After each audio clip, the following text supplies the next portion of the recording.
வணக்கம், எல்லோரும் எப்படி இருக்கீங்க? நம்ம வீட்டில் இன்றைக்கி நான் சண்டே பார்த்துக்கோங்க, ஞாயிற்றுக்கிழமை நம்ம ஒரு 3/4 கிலோ சிக்கன் எடுத்து நான் ஒரு 2 தண்ணி விட்டு கழுவிட்டு நல்லா சுத்தம் பண்ணிவிட்டு மஞ்சத்தூள் போட்டு கழுவி எடுத்துருக்கேன். இப்போ இதில் பாருங்கள், ஒரு 1/4 கிலோவுக்கு மேலே சின்ன வெங்காயம் உரித்து வச்சுருக்கேன், ஒரு தக்காளி எடுத்து வச்சுருக்கேன். இப்போ சிக்கன் கிரேவி குழம்பு வைக்கிறதுக்கு இப்போ இதில் இஞ்சி பூண்டு பேஸ்ட்டு அரைச்சி வச்சுருக்கேன். இந்த மசாலா பார்த்திங்கன்னா நான் 1 ஸ்பூன் தனியா, அதுக்கப்புறம் பார்த்திங்கன்னா 2 பட்டை, 3 லவங்கம், அதுக்கப்புறம் 1 ஏலக்காய், ஒரு 6 வரமிளகாய், கருவேப்பிலை, பிரிஞ்சி இலை 2 போட்டிருக்கேன்.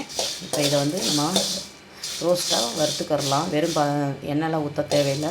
இதை வறுத்துட்டு எடுத்து வச்சுட்டு அதுக்கப்புறம் சிக்கன் இதை பொடி பண்ணி லாஸ்ட்டில் போட்டிங்கன்னா சூப்பராக இருக்கும் சிக்கன் குழம்பு. அது போக நம்ம இன்ஸ்டன்ட் மசாலா, ஆச்சி மசாலா வாங்கியிருக்கேன், சிக்கன் குழம்பு மசாலா. போய் வாங்க பார்க்கலாம். இதை வறுத்துட்டேன் நல்லா. இப்போ ஒரு பாத்திரத்தில் எடுத்து வச்சுட்டு ஈரம் இல்லாமல் பொடி பண்ணிக்கலாம். இப்போ நம்ம சிக்கன் கிரேவி குழம்பு வதக்கிக்கலாம். இப்போ எண்ணெய் சேர்த்துட்டேன், ஒரு 3 ஸ்பூன் எண்ணெய், கொஞ்சம் கடுகு சேர்த்துக்கோங்க. நாங்கள் சேர்ப்போம், நீங்கள் வேணால் சேர்த்துக்கோங்க, இல்லைன்னா விட்டுருங்க. இப்போ நம்ம வந்து எண்ணெய் ஊற்றிட்டு அதுக்கப்புறம் பார்த்திங்கன்னா வெங்காயம், கொஞ்சம் கடுகு உளுந்தம் பருப்பு போட்டிருக்கேன். நீங்கள் கடுகு போடலைன்னா விட்டுருங்க. நான் கடுகு சேர்ப்போம், நாங்கள் தாளிப்பில் ஃபஸ்ட்லேயே தாளிப்பு போட்டுவோம். கடுகு சேர்த்துட்டு அதுக்கப்புறம் பார்த்திங்கன்னா கொஞ்சம் கருவேப்பிலை, வெங்காயம், சின்ன வெங்காயம் நல்லா இந்த அளவுக்கு வதங்கிடணும். அதுக்கப்புறம் தக்காளி, ஒரு தக்காளி போட்டு கருவேப்பிலை போட்டுட்டு அதுக்கப்புறம் இஞ்சி பூண்டு பேஸ்ட் நல்லா வதக்கிட்டேன். இப்போ சிக்கன் கழுவி வச்சுருக்கேன், அதை எடுத்து போட்டுக்கலாம். இப்போ சிக்கன் போட்டு நல்லா வதக்கியாச்சு. இப்போ உப்பு, மஞ்சத்தூள் போட்டிருக்கேன். இப்போ மூடி வச்சிடலாம், அதுவாக தண்ணி விட்டு வரும். அதுக்கப்புறம் மசாலா சேர்த்துக்கலாம். இப்போ நான் மசாலா போட்டு நல்லா இது எண்ணெய் பிரிஞ்சு வருது பாருங்கள். அப்போ தண்ணி ஊற்றிக்கலாம்.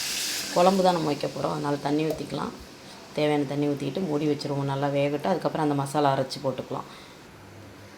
இப்போ நம்ம சிக்கன் குழம்புக்கு நான் வந்து இன்ஸ்டன்ட் மசாலா பொடி போட்டு நிறைய தண்ணி வச்சுருக்கேன். இப்போ பாருங்கள், நான் அந்த மிளகு, சீரகம், பட்டை, லவங்கெல்லாம் வறுத்தேன், அதை அரைச்சி பொடி பண்ணி வச்சுருக்கேன்.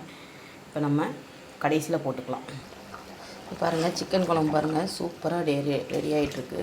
நல்லா நம்ம அரைச்ச மசாலாவும் போட்டாச்சு. நல்லா கொதிக்கட்டும். கறி வெந்த உடனே இப்போ 2 சில் தேங்காய் அரைச்சி வச்சுருக்கேன், அதில் அப்படியே எடுத்து ஊற்றிக்கலாம். சூப்பராக இருக்கும். அவ்வளோதான், இறக்கிட்டால் சூப்பரான தேங்காய் ஊற்றிட்டு இறக்கிடலாம், அவ்வளோதான். இப்போ தோசை மாவு ஒரு கொஞ்சமாக 3 தோசைக்கு இருக்குது. அதுக்கப்புறம் சப்பாத்தி போட்டுக்கலாம். சிக்கன் குழம்புக்கும் சப்பாத்திக்கும் யாருக்கெல்லாம் பிடிக்கும்னு கமெண்ட் பண்ணுங்கள். நம்ம சப்பாத்திக்கு மாவு பிசைஞ்சிக்கலாம். சிக்கன் குழம்பு வெந்துட்டுருக்குது. சூப்பரான நம்ம வீட்டில் சிக்கன் குழம்பு ரெடி ஆகிட்டுருச்சு. நம்ம வீட்டில் சூப்பரான சிக்கன் குழம்பு பாருங்கள், சூப்பராக ரெடி ஆகிடுச்சு. இந்த பக்கம் சப்பாத்தி ரெடி ஆகிடுச்சு. அவ்வளோதாங்க, நம்ம வீட்டில் சூப்பரான சப்பாத்தி, சிக்கன் குழம்பு. இந்த ரெசிபி பிடிச்சிருந்தா இந்த வீடியோ லிங்க்கில் கொடுக்குறேன், பார்த்துட்டு கமெண்ட் பண்ணுங்கள் எப்படி இருக்குன்னு. இன்றைக்கி நம்ம வீட்டில் காலையில் டிஃபன் என்னென்னு பார்த்திங்கன்னா சுட சுட காரசாரமாக வீட்டில் அரைச்ச மசாலா, இன்ஸ்டன்ட் மசாலா எல்லாம் போட்டு கொஞ்சம் தண்ணியாக தான் இருக்கிறதுக்கோங்க சிக்கன் குழம்பு. அதுக்கப்புறம் சப்பாத்தி, சாஃப்டான சப்பாத்தி.